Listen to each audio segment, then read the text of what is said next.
208,35,00,000 टंकार सुध फेरस्त थिला। एथिरे आवर्तन पांठि बा रिवॉल्विंग फंड 3,510 एसएसजी को 6,43,00,000, जीपीएलएफ महासंघ जो अच्छी ग्राम पंचायत महासंघ 180 टी को 57,05,00,000, आंचलिक महासंघ सीएलएफ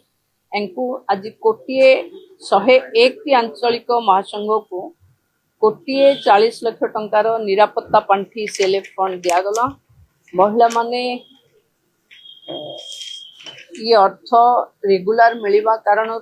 बैंक ऋण सुझिबारे तांको सहज हबो एवं जो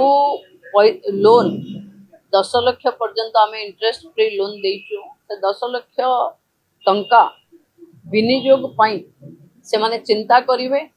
एवं बैंक वालन को